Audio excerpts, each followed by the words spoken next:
तो आज की भाग दौड़ भरी जिंदगी में मानसिक तनाव एक आम समस्या बन गई है, लेकिन अगर वक्त पर इस पर ध्यान ना दिया जाए तो ये हानिकारक हो सकता है, जिससे कई तरह की बड़ी बीमारियां भी जन्म ले सकती हैं। इससे बचाव के लिए जहां लाइफस्टाइल में बदलाव की जरूरत है, तो वहीं खान पान में भी बदलाव करने की जरूरत है। तो चलिए स्ट्रेस को दूर करने के लिए डाइटिशियन शिवा कुमार से जानते हैं आज का डाइट प्लान। हेलो, नमस्ते, सत श्री अकाल। कैसे हैं आप सब? उम्मीद करता हूँ सेफ होंगे, सुरक्षित होंगे। मैं हूँ डाइटिशियन शिवा। आज हम बात कर रहे हैं the most common and the least important one, that is a stress. Least important इसलिए क्योंकि हमें स्ट्रेस के तो तवज्जो है जो देना ही नहीं होता। हमें तो ऐसा लगता है कि स्ट्रेस ये तो बहुत कॉमन सी चीज़ है, या ये वो चीज़ है जिसके साथ हमारी बॉडी का प्रोफाइल है जो अपने आप अच्छा चलने लग जाता है। काफ़ी सारे लोग एक ही चीज़ पे काम करते हैं कि मेरा परफॉर्मेंस प्रेशर जब होता है, मैं बहुत अच्छे सा आउटकम है जो आता है।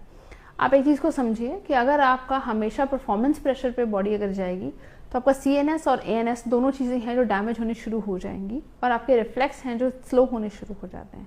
काफ़ी सारे लोग एक ही चीज़ पे काम करते हैं कि मेरे पास तो कोई ऑप्शन ही नहीं है, डेडलाइन आएगी तो उसके ऊपर हम काम करेंगे, डेडलाइन के पास ही है जो हम काम करेंगे, या हमारे वर्क में इतना ज़्यादा स्ट्रेस आना शुरू हो जाता है, या मैं कंपाइल नहीं कर पा रही होती हूँ, या मुझे ऐसा लगता है कि नहीं मेरे लिए बहुत मुश्किल है ये चीज़ें, मैं कैसे इन्हें काउंटर करूँगी। तो आइए इन चीज़ पे बात करें, क्या इनके लॉन्ग टर्म इफेक्ट्स हैं जो बॉडी में आने शुरू हो जाते हैं। लॉन्ग टर्म इफेक्ट्स के लिए हम 3 चीज़ों पे बात करते हैं। First is your brain, second is your body, and third is your reproduction cycles. आपके रिप्रोडक्शन साइकिल्स हैं जो वीक होने शुरू हो जाते हैं क्योंकि आप हमेशा स्ट्रेस में रहते हैं, तो आप बाइंडिंग हैं जो बहुत ज़्यादा करते हैं और आप बैठे रहते हैं।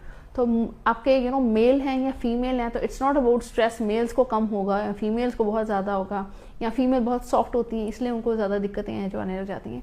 इट्स और इरेक्टाइल डिसफंक्शंस जो बहुत ज़्यादा इंपैक्ट है जो करता है मेल्स को। फीमेल्स क्योंकि बहुत ज़्यादा खाने लग जाती हैं या बहुत ज़्यादा चाय कॉफ़ी का सेवन है जो करने लग जाती हैं, तो उससे PCOD है जो अकरेंस पे है जो हायर हो जाता है। It's not just about your estrogen level और your progesterone level, it is also about serotonin level जो हम लोग बिल्कुल वेरिएशंस पे चले जाते हैं। सेकंड इज हमारा बॉडी प्रोफाइल। अगर आपके बॉडी पे एजिंग बहुत फास्ट होने लग जाए, या आपको लगे कि बॉडी पफी बहुत ज़्यादा हो रही है, या टाइम्स आप बहुत एब्सेंट माइंडेड बातें कर रहे हैं, that is also an implication of the stress. But then again इनको कैसे काउंटर करना है वो आपको पता होना चाहिए। अगर आपको लगता है कि नहीं सामने वाला स्ट्रेस में, मुझे ऐसा लगता है कि आप एटलीस्ट उसे पोक मत कीजिए, रादर देन उसे सूद कीजिए। It's okay not to be okay, but अगर हम इसके ऊपर अगर काम ऐसा करना चाहते हैं तो ये करना चाहिए कि हमें हमारे आप को खुद को सूद है जो करना है।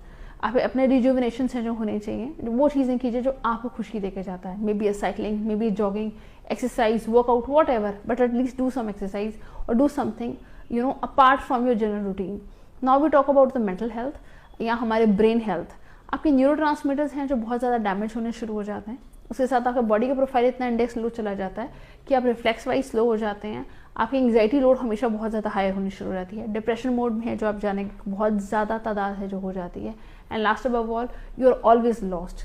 हमें कई बार ऐसा लगता है कि सामने वाले ने कुछ कहा था, शायद कुछ कहा था, क्योंकि आप अपने इतने थॉट लेवल पे चल रहे होते हैं, अपने इतने खुद के अपनी चीज़ों में चल रहे होते हैं कि आपको समझ ही नहीं आ रहा होता कि चलिए चल क्या रहा है।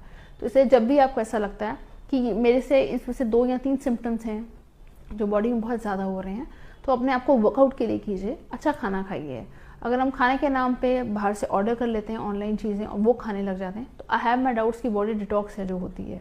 जब भी कुछ ऐसा हो तो बॉडी को एक जर्क है जो दीजिए। That jerk will be like या तो गुड अमाउंट ऑफ वर्कआउट या थोड़ी सी फास्टिंग। आप 6 आवर्स कर सकते हैं, 8 आवर्स कर सकते हैं, बट एटलीस्ट इतनी फास्टिंग है जो मिनिमल करनी चाहिए, ताकि बॉडी का जो स्टोर्ड एक्टिविटी है वो एकदम से यूज़ होना शुरू हो जाए। Last of all, water.